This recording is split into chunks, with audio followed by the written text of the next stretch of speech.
I was told before I came here, if I did not acknowledge the Red Hatters, there might be problems. So I just wanted to go there first.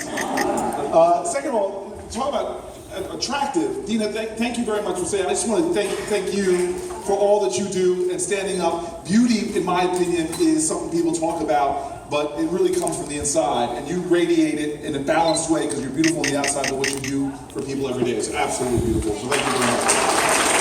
And then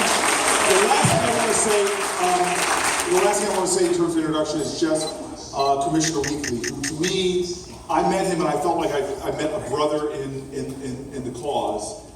He is one of those extraordinary people at the local level who is every single day in the trenches of our democracy trying to help our nation live up to our common aspirations, that we will be a country with liberty and justice for all. And I just want to say thank you to my brother for having me out here tonight.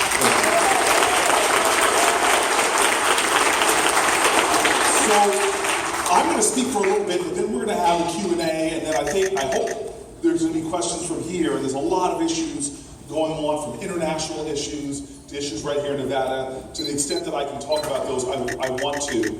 But I'm very, very interested in speaking about two things that are really on my heart. And I'll introduce that by saying there's, over the next 2 years, I know, 400 and some odd days, there's going to be 2 women that are going to be getting me to Nevada a lot.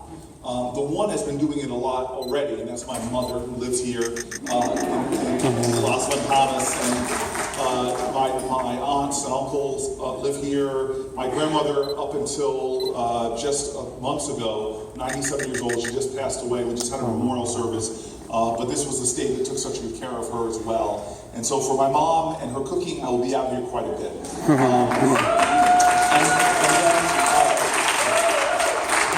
Definitely give those praise to my mother. You could text her and let her know that I was talking about her, something nice. It might get me some extra helpings of cornbread stuffing. And then the second person that I just want to let you all know up front, because there might be people with different views, I just want to let you know that the second person that's going to get me out here a lot is Hillary Clinton.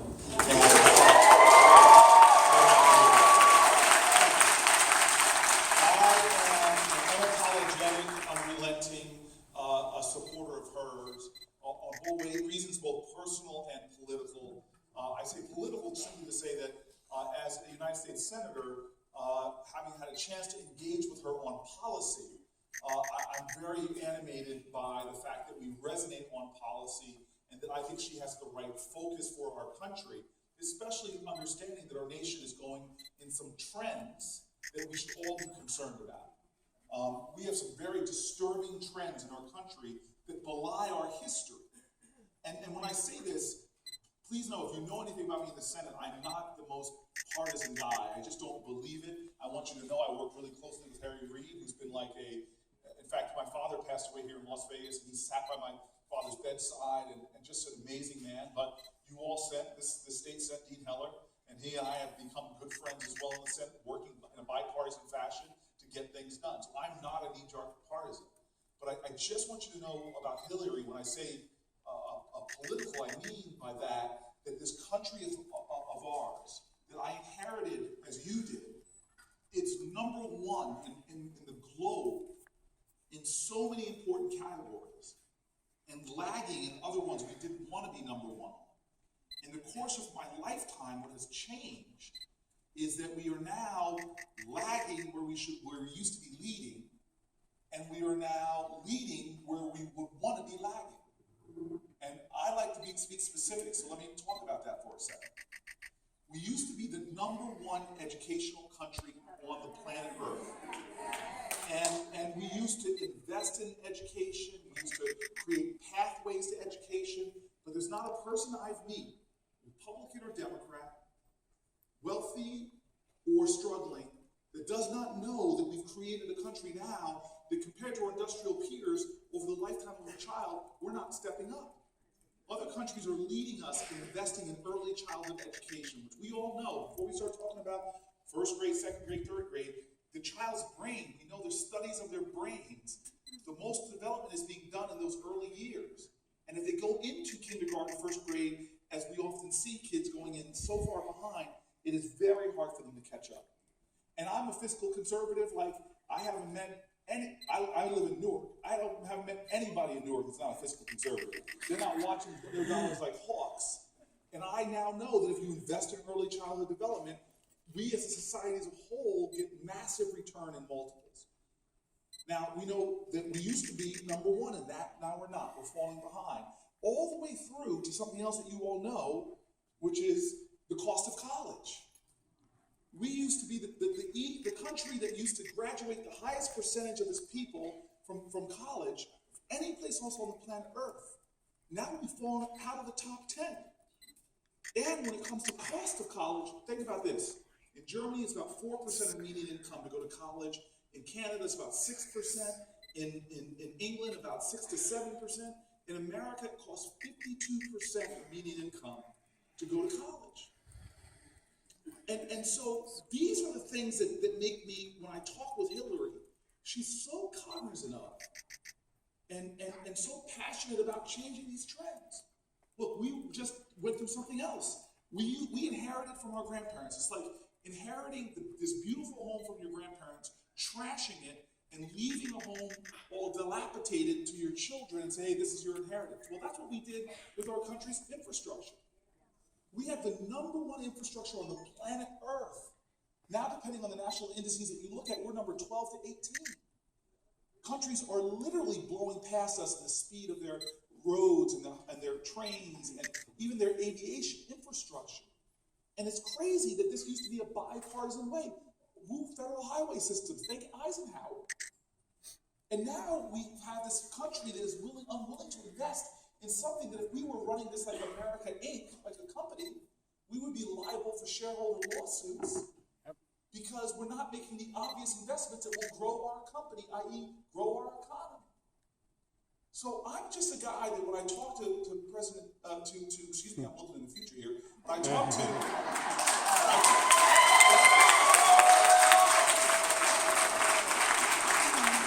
Secretary Clinton, and we get right down to business about talking about these issues, from health, access to healthy food. And this is what I love about her, is this is a time when everybody's trying to get the right soundbite that's going to make it in the news and resonate with pollsters and resonate with popular. But think about what her early policy discussions have been about. Voter access, that doesn't poll well, but she knows that's a real issue. She's out there talking about something that I know people in this room know about, which is addiction. We have a nation that is facing astonishing rates of our folks being addicted to drugs. She sees it as the medical crisis it is. And then this is where I really want to drill down on. I'm proud that she has even mentioned my name in her early policies, things like apprenticeship programs. I'm just so happy that she understands that we have a fraction of the apprenticeship programs in our competitor nations. So, because everybody, I talked about college before, but we have an economy with millions of jobs that we can't fit people into because they don't have the right skill sets, so they're sitting vacant. And we need to look to countries like Germany and Canada because they've got robust apprenticeship programs. I walk around to manufacturers in New Jersey and say, what do you need? And I expect them to complain to me about this or that, but they say things like, we need a machinist. Can't find machinists. And so one of my first pieces of legislation, in fact, I did it with another African American. This should be embarrassing to say, but I'm the fourth elected African American in our country's history, and I did this piece of legislation with the fifth. I want to get to the point where we're not counting anymore, folks. Come on now. We're not counting, okay? And we put in legislation about it. He's a Republican, I'm a Democrat. He's from South Carolina, from New Jersey. But we knew that we're falling behind with other countries. But this is really where I want to drill in, and then I'm going to go sit down with my two friends behind me who are having a terrible view here. A large, expansive view they have. But this is really why, one of the reasons why Hillary's security won't let me close to her, because I want to hug her every time I see her. Because she stood up in her first policy speech when Baltimore was still smoking, and she spoke a truth about our criminal justice system that is just now starting to be realized by many people in America. What I said before about leading the globe, well, We don't lead anymore in education, but we lead this globe, the planet Earth, in incarceration. Now think about this. If anybody tries to tell you this is a black issue, please educate them for a second. Let me just explain to you what's happened in my lifetime, about 30, 40 years. We have gone from a country that had an incarceration rate on line with our peers to one that's exploded since 1980, the federal prison population up 800%. So we've gotten to the point now that we're only 5% of the globe's population, y'all, a little less than 5%. But we now have 1 out of every 4 incarcerated people on the planet is in America, around 25%. We have, and I'm going to get to that, sir. Stop trying to jump ahead of me. I know you sit in the comedy clubs and say the punchlines before they get there.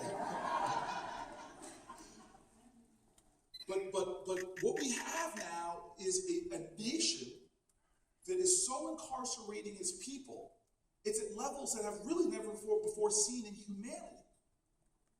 We now have been incarcerating so much that this is why we all who are fiscal conservatives in this room have to scratch our heads and think to ourselves, we spend $250 billion a year locking up human beings. We see our infrastructure crumbling, but we found somehow the wherewithal between 1990 and 2006 to build a new prison in the United States every 10 days.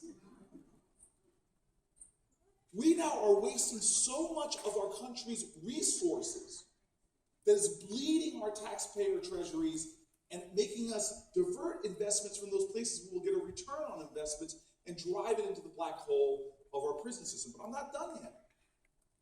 It's a prison system that feeds upon itself. The gentleman here, if you didn't hear him, he talked about private prisons, which is a part of the problem when you have the perverse economic incentive that you want to keep people more incarcerated. But this is the aspect of private prisons that bothers me, is that with all prisons, they call it the correctional system, but it doesn't correct. People come in with drug addictions, they don't get treatment. People come in with mental health challenges, they don't get medical attention. In fact, we do things in prison that other nations consider, I'm not using exaggeration, torture. We put our juveniles in solitary confinement. The medical community has a consensus about this, that it traumatizes kids, it hurts them. What do you do when you put a kid in for months in solitary confinement, traumatize them, hurt them? You all know the rule, hurt people do what? Hurt people. And so now we have a system that doesn't correct, doesn't do the things that we have evidence-based, data-based analyses show that if we invested in them, we would lower recidivism rates, then we push them back to the streets. Now this is something that I know this community I'm speaking to understands. We in our country, when a person has paid their debt for a nonviolent crime, for doing something the last 2 presidents admitted to doing, okay? If I read their histories right, they admitted to felonies. Now they get back to the streets, nonviolent crime, and they face now what's called collateral consequences for the rest of their lives. You all know this. The American Bar Association identified 46,000 collateral consequences. What is it? You all know this. You come out, you can't find a job. Don't think you can get a job at McDonald's in Newark. You have to check that box. You've been convicted. You can't get a Pell Grant. Can't get a loan to go to school, educate yourself. Can't get many business licenses. Can't get loans from banks. You can't get food stamps. Can't get in public housing. And now, on top of it all, you're told you pay your debt to society. We won't even let you be a citizen. Equal citizenship rights. You're in a caste system. You can't serve on a jury. You can't vote. Let me stick there for a second, because all this talk about the 50th anniversary of voting rights, and I don't like what states are doing, rolling back, but please understand, when you get in a conversation about voting rights, voter identification, all that I'm with you on, please understand the real voting crisis in America is felony disenfranchisement. Now, I want to back it up with statistics. In 1976, I had a big afro. I looked good. I had hair. There was 1.7 million Americans who could not vote because of felony disenfranchisement. Because of the mass incarceration movement, now we are here, and we've got over 5.8 million people. If that was a state, it would be bigger than 30 states in America. And speaking of states, because of felony disenfranchisement, there are some states where 1 in 5 black men can't vote because they've been arrested for things. And so this system in and of itself is bad, but now let me take you to the final thing that Hillary is in hug jeopardy from me for talking about. Because it's enough to say all that, why the system is wrong, it's hurting us, it's expensive, it's actually causing more crime. Why? If I get out, W.B. Du Bois said this, there's nothing as dangerous as a man that thinks he has no hope. Can't get a job, can't get a loan, can't feed my family. What do they also end up doing? Going back to the corner? But this would all be bad enough, but this is what is the kicker. The system, this broken system of mass incarceration, is profoundly biased against poor people and minorities. That's what this hurts about it. This is not only broken in and of its right, but it treats different people differently. On the Supreme Court, it says etched there, equal justice under the law. Equal justice under law. But we now know that's not true. We have enough data to analyze.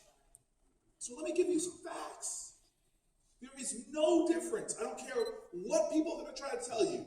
There is no difference between blacks and whites in drug usage or drug selling. In fact, some studies show that young white men sell drugs more. Now, I may or may not know about this, because when I was at Stanford, I may or may not have seen a whole lot of drugs used at Stanford. I couch it that way because some of y'all know my mama. And I know y'all are going to talk about me after you leave here. But nobody was raiding Stanford dorms. Stanford students do not get stopped and frisked on the way home. So we know that in certain communities, the drug war is being executed in a way that it's not. But then even when a person gets arrested, we now have enough analysis to know that an African American, and by the way, Latinos as well. No difference with Latinos as well. Latino, you've got, if you're a young Latino man, by the time you are 23 years old, you have a 43% chance of being arrested. But now you get arrested for the same crime that somebody who's white gets arrested. Well, the data shows that if you're African American, you get about a 20% longer sentence. The data shows if you're African American, you're about 20% more likely to get the mandatory minimum. Because I say that, remember, some of you all need to stop watching the crime shows because it gives you this illusion that our criminal justice system is about, juries and judges. It's not anymore. Did you all know that 98% of our criminal convictions in America are done by plea bargain?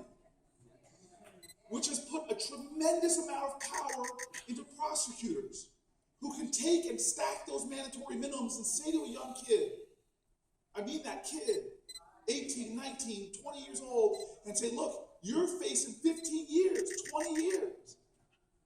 Compton's up so lower, I'll let you out. Who's not going to take that deal? But the kid doesn't realize once he takes that deal, now he can't get that Pell Grant, he can't get that job, can't get that business license, can't get food stamps, all those things happen. And so this system that we know is broken, and now I'm telling you is biased, what does it result in? It results in us having a nation that has a greater black-white disparity in incarceration in America than existed in apartheid South Africa. A country that has more African Americans under criminal supervision, in jail, in prison, probation, parole, more African Americans under criminal supervision than all the slaves in 1850. That creates realities where in states, 20% of the black men can't vote anymore because of felony disenfranchisement. Now, I say all that to let you know that this is the crisis of our times. And if you profess to favor freedom, yet deprecate agitation, you're like wanting the crops without the tilling of the soil, the water without the ocean's roar, the rain without the thunder and lightning. This is Frederick Douglass's quote. That those of us that want a nation that lives up to its highest ideals must be willing to make sacrifices for it. Because the cost of this country, of this broken system, is profound. A study came out that showed if we had incarceration rates in America the same as our global peers, we would have, this is the most punishing data point for me, we would have 20% less poverty in America. Because we now know, we can measure what the lost earnings are, what happens to a woman that's incarcerated who has dependent children, what happens to those kids? And so, for me, the urgency is great, but the question is, those of us who profess to favor freedom, what will we do about this? And I'll tell you this, my parents had this, as a boy growing up, my father would look at me walking around my house. When I was a teenager, I promise you, you cannot find a teenager who had more teenage swagger than me. I thought I was something special. High school All-American football player, I used to walk around my house, and my dad would look at me walking around and say, boy, don't you dare walk around this house like you hit a triple, because you were born on third base. They remind me that we drink deeply from wells of freedom and liberty and opportunity that we did not dig. We eat lavishly from banquet tables prepared for us by our ancestors. We sit under the shade of trees planted by other hands. And so I end with this call to my friends in this room. We are brothers and sisters, white, black, Latino, in the cause of our country, and our ideals are being violated. Our history is being insulted. We are not the country that we can be, should be, must be. We haven't honored that greatest generation who fought wars, civil rights movements, battled depression, and gave to us a nation of promise and hope. Our generation now taking this baton have an obligation. And so I'm going to end with this story, this simple story from my father. Now look, my mom and my dad are special human beings. And as a young man in my 40s now, I love hearing my parents tell stories, because even though they tell me the same stories over and over and over again, and I'm sure you all know what I'm talking about, I love listening to my mom tell those stories because she has this penchant for accuracy and detail. I learn something every time she talks about some little point, little fact, I learn it. And I love hearing my dad tell stories because he used to tell stories. He had this penchant for hyperbole and exaggeration. So every time he tells a story, it gets more exciting than the last time he told the story. And my dad has this one story that I want to end with, and I'm going to sit down and have a conversation with my two friends. And this is really the call I ask for you. And I know you, by the fact that you're here on this beautiful weekend, I know you all feel this already. You don't need me to tell you the story, but I'm going to tell it anyway. It's my parents do to me. So my dad tells this story. It's got to be apocryphal, about these kids sitting in a classroom. And he's sitting in the back of the class, and his teacher walks in. He said the teacher didn't last that long. First day of school, she stands before the kids, and she goes, class, I want to teach you all about self-esteem. Anybody in this classroom thinks you're stupid, I want you to stand up right now. And nobody moved. And the woman stands there getting a little frustrated, a little annoyed. She goes, come on now. I want to teach you all about self-esteem. You think you're dumb, think you're stupid, stand up. She just waited so she could talk to one of the kids. So nobody moved. My dad said he looked around, and finally he just pushed his chair back and stood up proudly. And the teacher looked at my father and said, Mr. Booker Boy, what's wrong with you? You think you're dumb? You think you're stupid? And my father just scratched his head and said, well, shucks, ma'am, I don't think I'm stupid, but I didn't want you to be the only one standing.